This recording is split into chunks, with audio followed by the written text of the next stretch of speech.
Assalamualaikum warahmatullahi wabarakatuh. Kami mahasiswa-mahasiswi Universitas Negeri Padang, jurusan Pendidikan Ekonomi.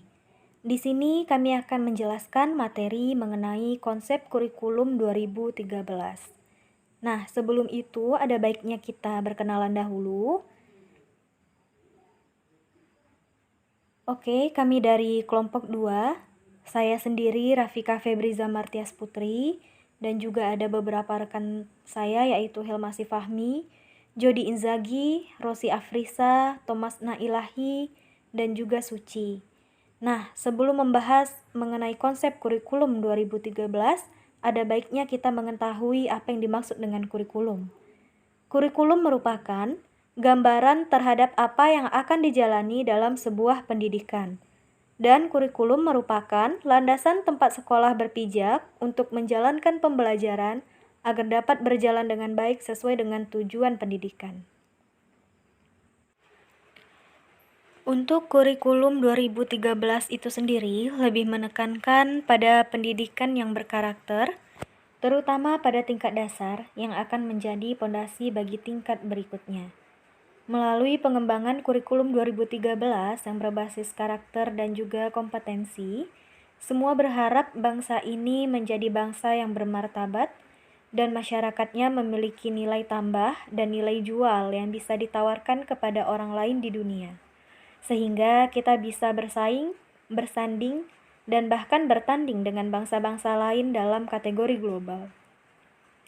Sehingga dapat disimpulkan bahwasanya kurikulum 2013 ini merupakan suatu sistem atau pendekatan pembelajaran yang melibatkan berbagai disiplin ilmu untuk memberikan pengalaman yang bermakna serta berarti dan luas kepada peserta didik.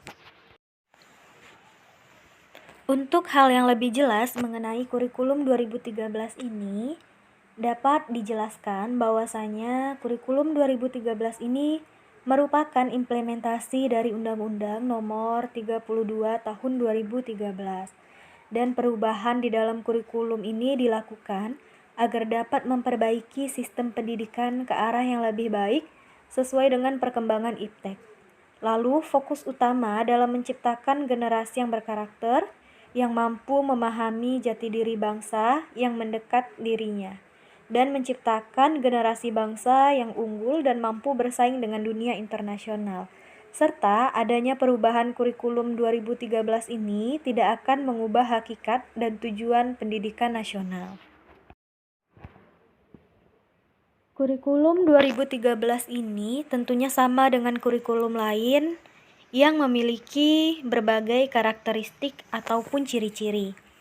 Ciri-ciri atau karakteristik dari kurikulum 2013 ini diantaranya, yaitu yang pertama, mengembangkan keseimbangan antara sikap spiritual dan sosial, pengetahuan serta keterampilan dan menerapkannya dalam berbagai situasi, baik di sekolah maupun di masyarakat.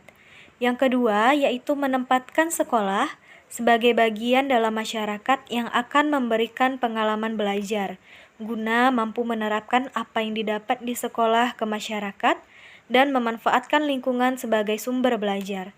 Dan yang ketiga, karakteristik dari kurikulum 2013 yaitu memberikan waktu yang leluasa untuk pengembangan sikap, pengetahuan, karakter, dan juga keterampilan. Kurikulum 2013 tentunya juga memiliki beberapa landasan, yaitu ada landasan filosofis, landasan yuridis, landasan konseptual, landasan teoritis, dan juga landasan empiris. Untuk masing-masingnya akan kita jelaskan satu persatu.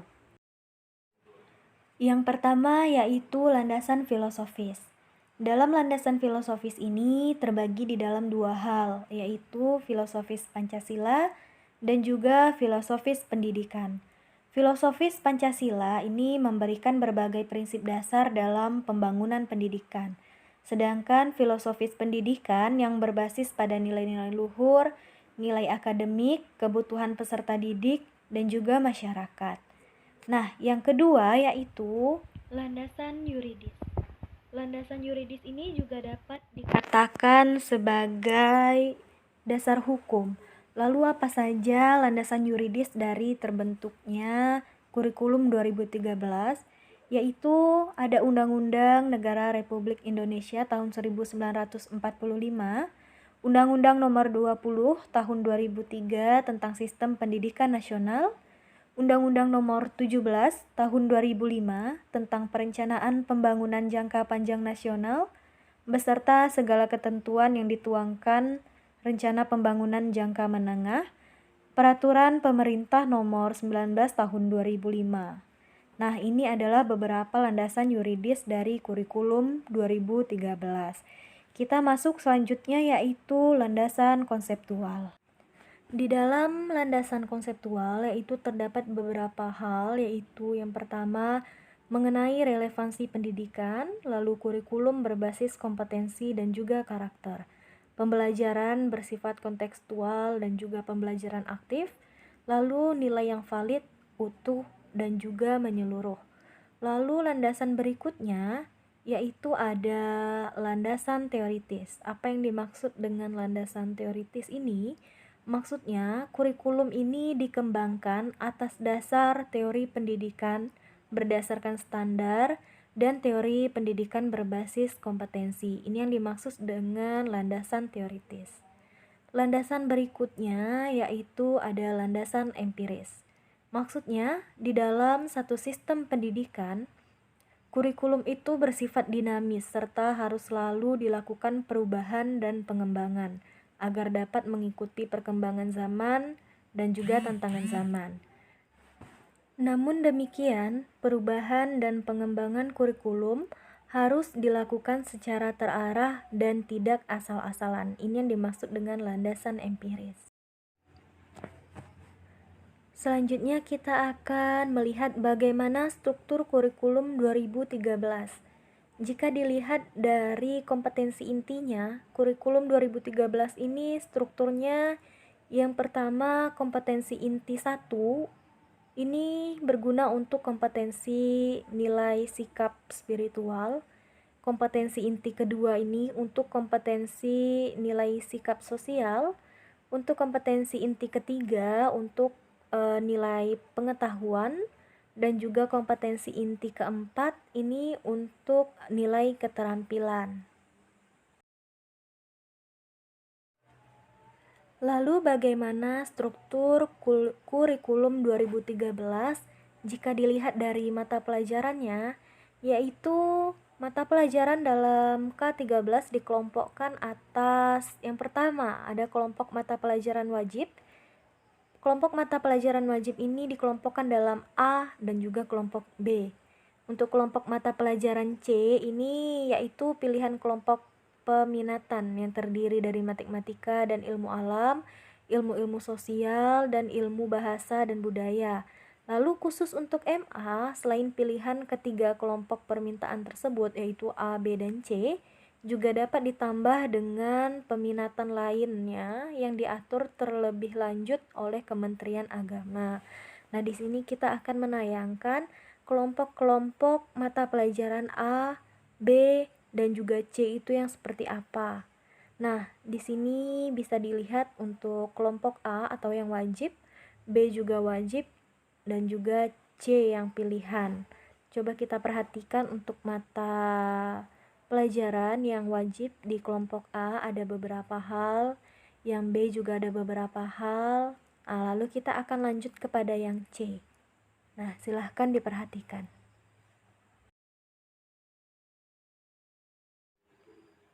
Setelah kita mengetahui mana saja mata pelajaran yang wajib atau yang dikelompokkan dalam kelompok A dan B, dan juga mana saja mata pelajaran pilihan atau kelompok peminatan. Di sini kita juga akan membahas apa yang dimaksud dengan kelompok peminatan dan pilihan mata pelajaran lintas kelompok peminatan.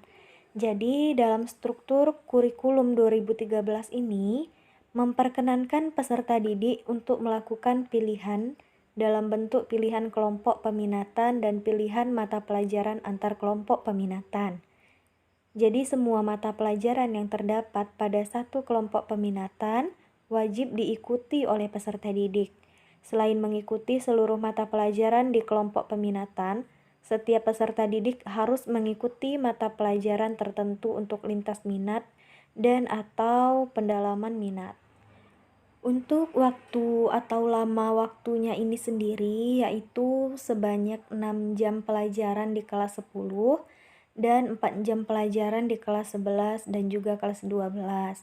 Jadi mata pelajaran lintas minat atau peminatan ini dapat diperoleh dengan cara melihat nilai rapor siswa pada saat SMP atau MTS. Atau bisa juga dengan berkonsultasi kepada guru maupun guru BK dan juga dengan tes bakat maupun minat. Di sini dapat ditentukan mata pelajaran peminatan apa yang tepat untuk siswa tersebut. Lalu bagaimana struktur beban belajar dalam kurikulum 2013 ini? Yaitu beban belajar di sekolah menengah atas atau madrasah aliyah dinyatakan dalam jam pembelajaran per minggu. Beban belajar 1 minggu kelas 10 yaitu 42 jam pelajaran dan beban belajar untuk 1 minggu kelas 11 dan 12 adalah 44 jam pelajaran. Durasi setiap 1 jam pelajaran itu selama 45 menit. Beban belajar di kelas 10, 11, dan juga 12 dalam satu semester ini paling sedikit 18 minggu dan paling banyak 20 minggu. Lalu beban belajar di kelas 12 pada semester ganjil paling sedikit 18 minggu dan paling banyak 20 minggu. Beban belajar di kelas 12 pada semester genap paling sedikit 14 minggu dan paling banyak 16 minggu. Lalu beban belajar dalam 1 tahun pelajaran paling sedikit 36 minggu dan paling banyak 40 minggu. Dan setiap satuan pendidikan boleh menambah jam belajar per minggu berdasarkan pertimbangan kebutuhan belajar peserta didik dan atau kebutuhan akademik, sosial, budaya, dan faktor lain yang dianggap penting. Lalu kita akan membahas mengenai RPP di kurikulum 2013. RPP kurikulum 2013 adalah suatu rencana yang menggambarkan langkah-langkah yang akan dilakukan seorang guru yang akan melaksanakan pembelajaran berdasar pada ketentuan kurikulum 2013. Berdasarkan penjelasan yang tertera di dalam Permendikbud 81A berisi elemen-elemen RPP kurikulum 2013, yaitu ada data sekolah, mata pelajaran, dan kelas atau semester, ada materi pokok, ada alokasi waktu, tujuan pembelajaran, KD dan indikator pencapaian kompetensi, ada materi pembelajaran, metode pembelajaran, media, alat, dan sumber belajar, langkah-langkah kegiatan pembelajaran, dan juga ada penilaian. Nah, mungkin hanya sekian yang dapat kami sampaikan. Kami mengucapkan terima kasih kepada teman-teman semua yang telah menyimak materi ini. Semoga materi ini dapat bermanfaat untuk kita semua dan menjadi ilmu yang berkah untuk kita semua. Amin ya robbal alamin. Mohon maaf apabila ada kesalahan dan juga ketidaksempurnaan. Terima kasih sekali lagi kami ucapkan. Wassalamualaikum warahmatullahi wabarakatuh.